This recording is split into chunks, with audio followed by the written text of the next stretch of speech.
Hi.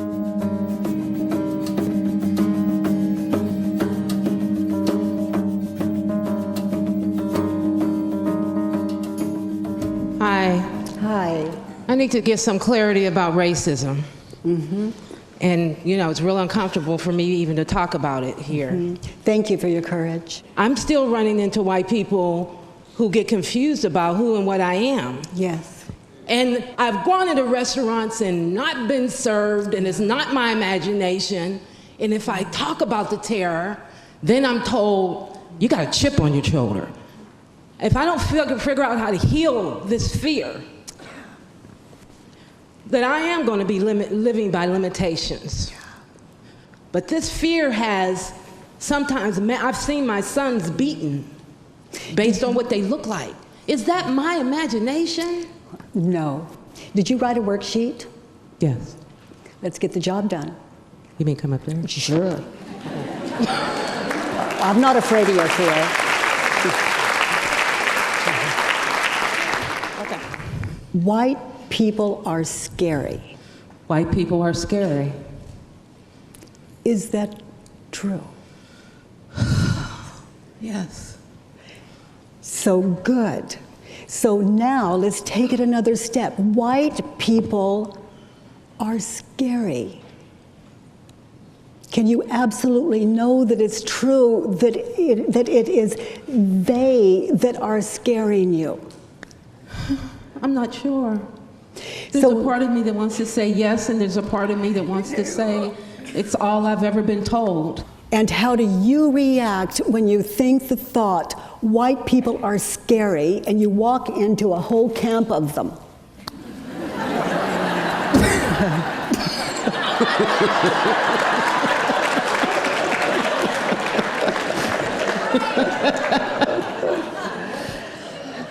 So describe in your life, from the time you were a little girl, how you react when you think the thought, they scare me. They scare me, they kill me. They scare me, they kill me, they hang us. Yes. And how do you treat white people and yourself when you think the thought, they are scary? I become paralyzed inside. I pretend that I'm okay, but I get a knot in my stomach, or I get pissed off and angry. I go into survival mode. Yeah. And who would you be, Angel, growing up, that little girl all the way up, who would you be without the thought, white people are scary? I would be able to go anywhere I wanted to go. I would be an A student. I would be free. I could go in any part of the neighborhood when I was growing up without any fear that somebody was going to say, don't come here. Yeah. I wouldn't have to second thought where I sat or how I said something. So what I'm learning from you is it's what you were believing that was causing the stress and the smallness of your life, not whitey. Yes. Let's turn it around. White people are scary. Turned around. White people are not scary? Yeah. Is that what the turnaround is? Yeah, or what's the opposite of scary? Comforting? Comforting. Okay, white people are comforting. White people are comforting. So give me an example. I've never said that sentence before.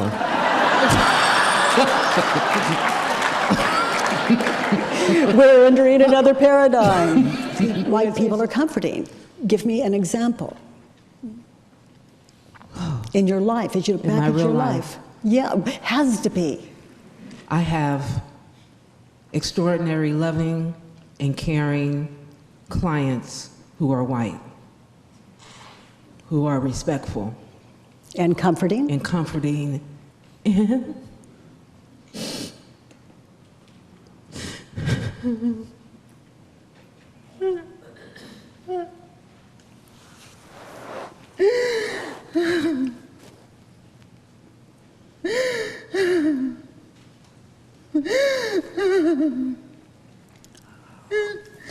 They act like they love me.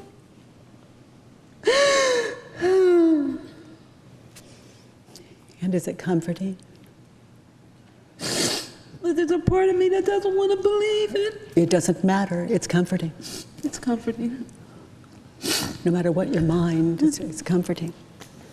Give me another example in your life where white people have been comforting.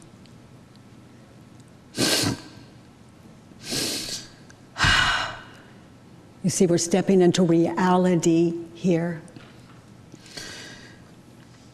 When I boycotted in my high school for a black teacher in black history course, I was threatened, and a white priest put his life out on the line for me. We got the black teacher. Yeah. Another white woman's house was spray painted nigger lover.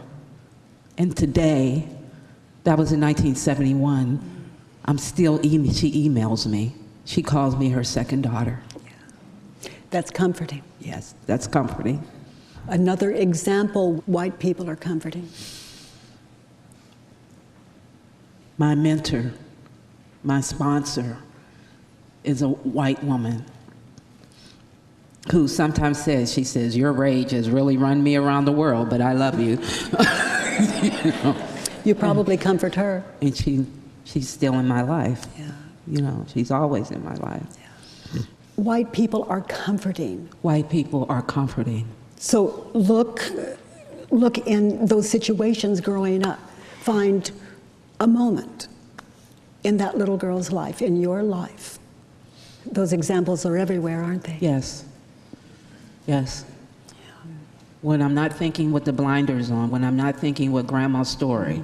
When you're questioning the thoughts, this can pour into your life without limit. Mm-hmm. So white people are scary. Mm-hmm. And I'm scary too. Black people are scary too. Yeah, so examples, black people are scary. Well, they're scary because they get mad at me for working with white people. That would be one. That's one. I have one. Ooh, ooh, ooh. Would you like to hear it? Mm-hmm. Your grandmother. Oh, yeah, forgot her. Oh, she just kept telling me, I'm going to get killed. I'm going to die. You're going to get killed from verbalizing. Black people are scary. They're scary because they're scared. Their fear is scary. Oh, let's see. White people are scary because... Their fear. And black people are afraid because... We're losing color here. Fear. Yeah. And when you said there's a part of me that, I don't know if I'm going to give up all that. I'm holding on. Yeah, it's like, how could I suffer? Without that, how could I suffer? Yeah. Because I got to give up my identity. It's going fast. Yes. You know, at some stage, we can't get it back. Yeah. We outgrow it. We outgrow that identity. We find ourselves as a kinder human being, therefore a different identity, because it's authentic. Yes. It's like we have all these different flowers. And it is what it is. Thank you. Equally beautiful. And there are no differences in our true nature. Yes. And the work is the test for that. It is the litmus test for that, for anyone whose mind is open to it. I have a 9-day school for the work, and I'd love you to come be my guest. I would love that. Thank you. And there we do a whole thing on prejudice, and it is so powerful. Hopefully, between you and me and everyone here, we can end it. Yes. And thank you. Thank you.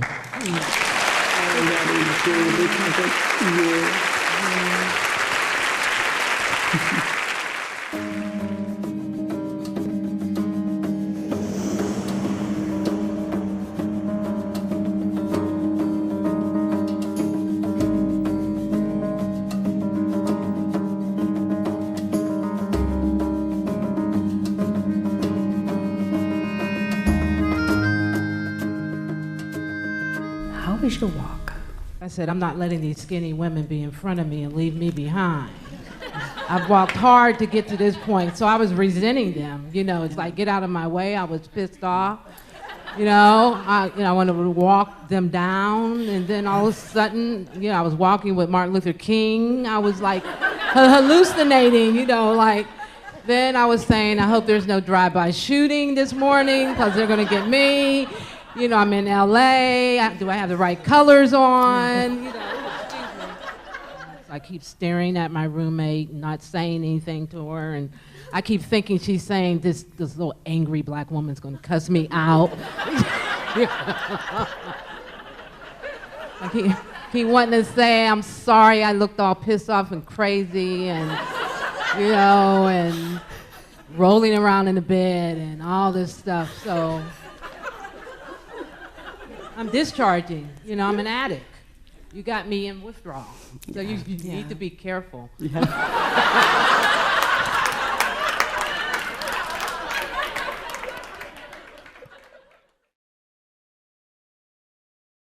I'm pissed off at my father because he was so fucked up. He was a fucked up bad father.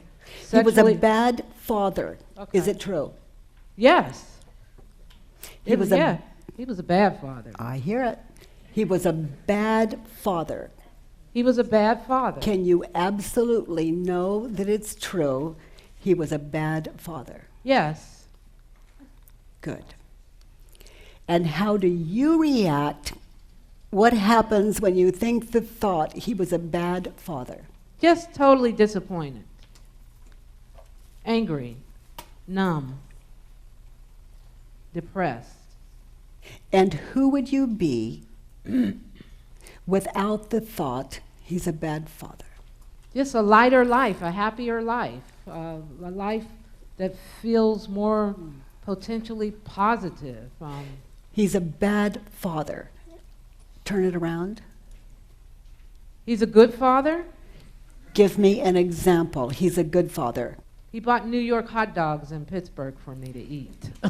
Feel it. Feel it. Feel it. Feel it. Feel it. He did. Nice. Yes. He did. Yes. Give me another example. He bought me clothes for school. He went to work all the time. Oh, he grinned when he got drunk. That's amazing. Yeah. Give me another example. He was a good father. I just keep repeating. I just start getting irritated at you.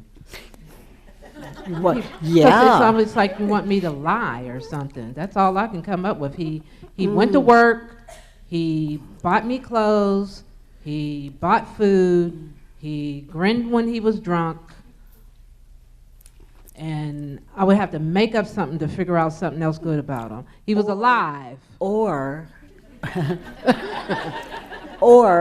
it's like you'd have to make up something to go further or get very, very still. Yeah. He was a bad father. Can you find another turnaround? I was a bad daughter. I stopped speaking to him. I was a bad daughter. So let's slow it down. Okay. You stopped speaking to him. I stopped speaking to my father. So I was a bad daughter. Just experience it. That's the invitation. Can you find another example? I resented him. And how did you let him know it? By not smiling when I saw him. Just acted like he didn't exist. Honey, feel them. I don't know how to feel it. I just want it real easy. I want to get it over today. I want to, You ignored your father, and he left you alone. Yeah, he just went off and died. Okay. So what would a good father do if he was alcoholic? And I'm asking kind of like from another place. It's like I'm still at an example of he was a good father. He stayed away. He kept a distance. He's a good father. Which allowed you allowed to me, be who you are. Yes. Without that in your life. And he went to work, and he bought your clothes, and he paid child support, and allowed you to grow up. For alcoholics, that's not an easy thing. No. All right, I get it. I will give you something to test. You love him, and you miss him. And there's nothing you can do about that. You can't win that one. Yeah, He's a bad. Yeah. And every time you didn't speak to him, and you hurt you because it cost you the love of your life. Yeah. And you're trying to get away with it. And when you answer these questions and you sit in it, it's like you're blowing your own minds and it leaves the heart. What hit me after the work before lunch is I could get in touch with my broken heart, and that I really, really, really love my father, and that I really, really, really miss him, and that I really feel sad that for whatever reason he didn't have the resources to make it back to him so he can make it back to me. And it put me into a position where I can grieve it and let it go, instead of it holding on to me in the form of anger or rage or hating men or my bad dad. My father wasn't bad, he was wounded. He had lost himself way before I was born. And if I can hold on to that reality, I can have a soft heart.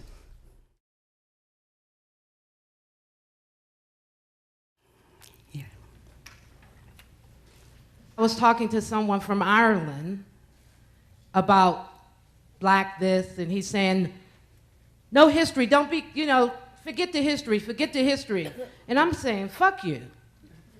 I'm not forgetting the history because the history's still happening today. So where am I stuck? Where am I confused with my collective understanding and then my personal story? And then stuff that's still happening today when I go back to Texas. Things that happened to you have happened to every color. Every color. You are not a color. You're beyond that. There's mind and then there's body. And the way mind stays identified, falsely identified, is exactly what we're talking about. I'm black, you're white, you're tall, you're short. Comparison again. Comparison. I'm a cup, I'm quiet, I'm minding my own business. Hot, scald me, I did nothing to deserve that. You are sick, you are perverted. If you were a cup like me, you'd understand how to treat me. You don't love me. You don't care about my feelings. And it's because I look different, definitely too round. Got a handle, all the lines going in me. It's not fair. It should be like this one. But no.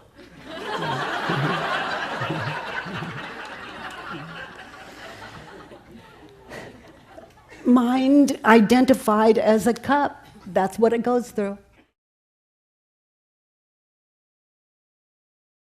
And when you really love your people and you stop fearing for them, it's when you've stopped fearing for yourself and you love yourself, and then everyone, it's like the oddest thing happens. Everyone is your people, without exception.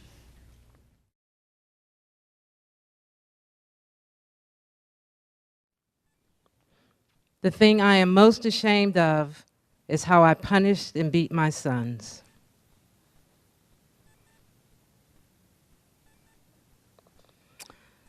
I killed my black boy's spirit.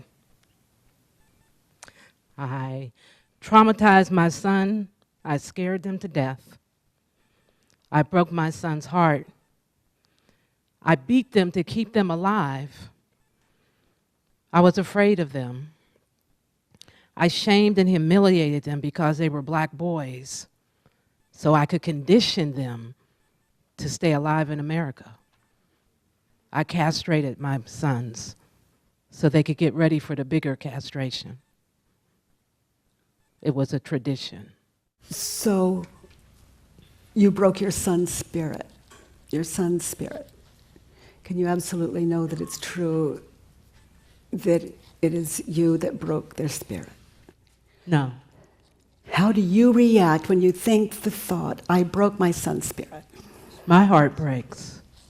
I feel sad, depressed, angry, rage-filled, lonely, scared, mistrusting of everybody, hateful, resentful, hate this country, this culture. Imagine your life without the thought, I broke their spirits. I would assume they could take care of their business. Okay, and look more closely. Aren't they? Yes. I feel lighter, like, I can go take care of my life. And don't you think they're not going to appreciate it? Yes. I broke my son's spirits. Turn it around. I didn't break my son's spirit. I was a good role model for him. I showed them the world. I exposed them to all different cultures, preferences. Everybody is in their life. I broke their spirits. Can you find another turnaround?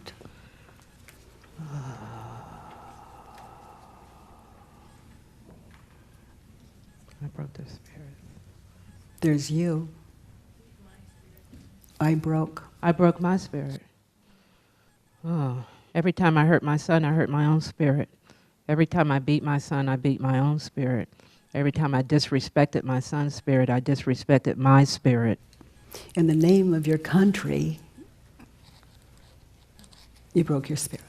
In the name of my country, I broke my spirit.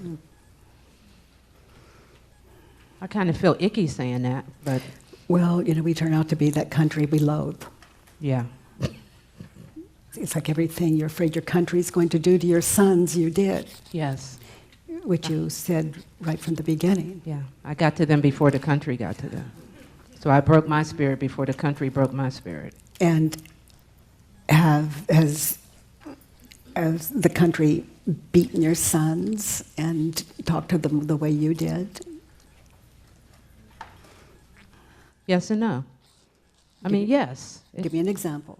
Well, my oldest son was beaten by the police. They called him a nigger. They mutilated his penis. He didn't recognize me when I went to pick him up. He's still traumatized from that at 32. He did 13 years of prison, and the torture went on. So that happened in this society in Texas. And was that this country, or was it was the an police. Individual, a few individuals, or was it this country? Well, realistically, it was a few individuals. Okay, realistically is what we're looking for. Okay. We're looking for the truth. It's not the entire country, it's those individuals. What were you believing before you beat your sons? That I had to do it because they're black boys and they're going to be raised up in this country. You sound like the policeman you're describing. Because I had to do it because they're black boys. Yes, they're black boys. And I have to blah, blah, blah. Yeah. Teach them. Know when to smile and when not to smile, how to shuffle, the whole You act. sound like the police. Yes. That's what they're thinking. That's no new stressful thoughts. You believe them, they believe them. Where's it going to end? In you, or it's not going to end? It ends with me.